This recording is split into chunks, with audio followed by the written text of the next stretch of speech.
Ipinatawag ng Department of Foreign Affairs o DFA ang Chargé d'Affaires ng Chinese Embassy sa Manila upang iparating ang matinding protesta sa agresibong aksyon ng China Coast Guard at Chinese Maritime Militia laban sa rotation at resupply mission ng Pilipinas para sa BRP Sierra Madre sa Ayungin Shoal.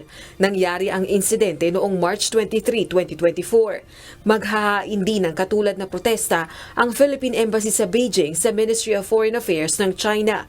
Giit ni Foreign Affairs spokesperson Maria Teresita Daza, bunsod ng agresibong aksyon ng China, nagiging questionable ang sinseridad nitong pahupain ng tensyon sa West Philippine Sea. Gayon din ang sinasabi nitong isinusulong na peace at stability sa South China Sea. Dagdag pa nito, kahit patuloy nakikipag-ugnayan ng Pilipinas sa China sa pamamagitan ng dialogo at diplomasya sa bilateral at multilateral levels, kontra at isinasantabi ng agresibong aksyon ng China ang ASEAN-China efforts upang maitanyag ang kapayapaan at kooperasyon sa rehiyon.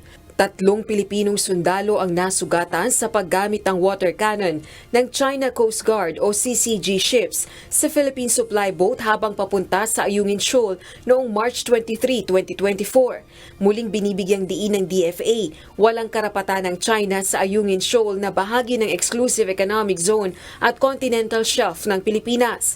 Pinalalayas na ng DFA ang Chinese vessel sa lugar at sa ating EEZ. Nagbabala naman ng China at pinaghahanda ang Pilipinas sa lahat ng potensyal na resulta ng aksyon nito. Inaakusahan ng CCG spokesperson na si Gan Yu ang Philippine supply vessel na nagtatangka umanong mag-transport ng construction materials sa BRP Sierra Madre.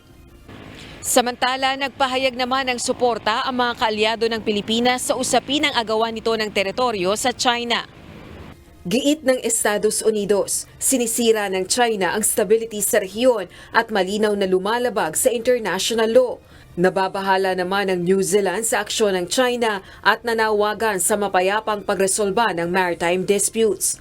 Ang Philippine Advocacy Group na atin ito coalition, nais na maglabas ang China ng opisyal na paghingi ng tawad dahil sa paglalagay sa peligro ng buhay ng Filipino frontliners at paglabag sa international law.